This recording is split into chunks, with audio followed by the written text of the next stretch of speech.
Hello everyone, it's Chris Pratt back again with a new topic in West Virginia divorce. Today we're going to be talking about a person who is arguably a stay-at-home parent or unemployed. This becomes a big issue in many cases because that's essentially the argument that's made by both sides. One side is going to be arguing that the parent is a stay-at-home parent, and then the other side is going to be arguing that the person is basically unemployed. Okay, so and that oftentimes becomes a key issue in these cases.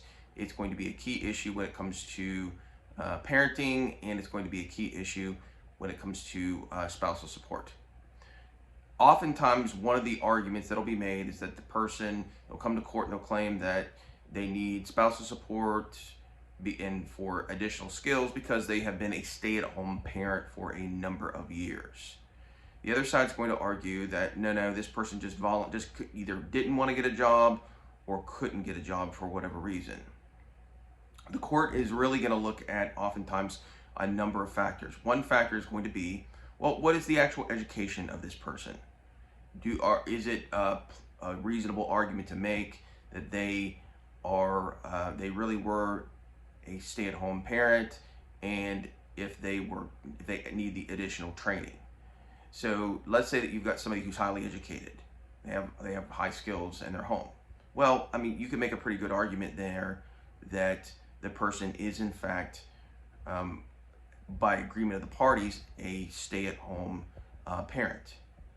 The other parent obviously is going to say that that's the case.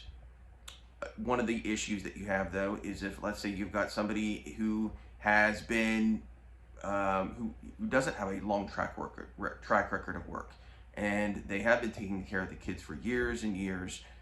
One of the things that you need to be looking out for is, to the extent that you can, you need to try to find records and communications or even third parties who have witnessed discussions about what the intent was of the people who were involved in the divorce. That's something that's going to be very key. So if you have somebody who was witnessing communications, two people talking about it, let's say email communications, text messages, that's all going to be very, very helpful for a court to sort out whether somebody was really legitimately agreed upon by the parties as a stay-at-home parent. And the court is going to be looking at all of that. Any evidence you have one way or the other is going to be helpful to the court. So, just some issues to be thinking about. That consists of today's video. If you have any questions at all, feel free to give me a call or send me an email. Have a good day.